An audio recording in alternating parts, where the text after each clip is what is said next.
ବାଉଁଶୁଣୀ ଗୋଷ୍ଠୀ ସ୍ୱାସ୍ଥ୍ୟ କେନ୍ଦ୍ରରେ ପ୍ରଥମ ସ୍ତ୍ରୀ ରୋଗ ବିଶେଷଜ୍ଞଙ୍କ ଯୋଗଦାନ, ଅଞ୍ଚଳରେ ଖୁସିର ଲହରୀ।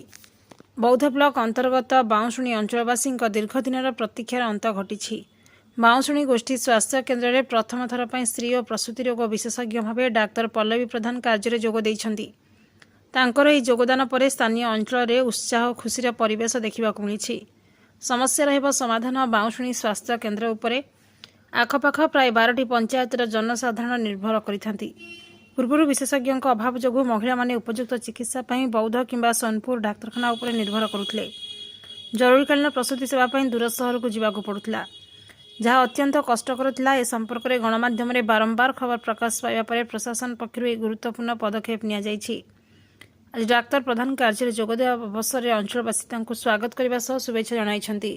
ବିଶେଷଜ୍ଞ ଡାକ୍ତରଙ୍କ ନିଯୁକ୍ତି ଦ୍ୱାରା ଏବେ ଗର୍ଭବତୀ ମହିଳାମାନଙ୍କୁ ଆଉ ଦୂରକୁ ଯିବାକୁ ପଡ଼ିବ ନାହିଁ ଏବଂ ସ୍ଥାନୀୟ ଅଞ୍ଚଳରେ ହିଁ ଗୁଣାତ୍ମକ ସ୍ୱାସ୍ଥ୍ୟସେବା ଉପଲବ୍ଧ ହୋଇପାରିବ ବୋଲି ବୁଦ୍ଧିଜୀବୀ ମହଲରେ ମତ ପ୍ରକାଶ ପାଇଛି। ଅନ୍ୟପଟେ ସ୍ଥାନୀୟ ବିଧାୟକ ଶ୍ରୀଯୁକ୍ତ କହ୍ନାଇ ଚରଣ ଡାଙ୍ଗ ଏବଂ ସ୍ୱାସ୍ଥ୍ୟମନ୍ତ୍ରୀ ମୁକେଶ ମହାଲିକଙ୍କୁ ଧନ୍ୟବାଦ ଦେଇଛନ୍ତି।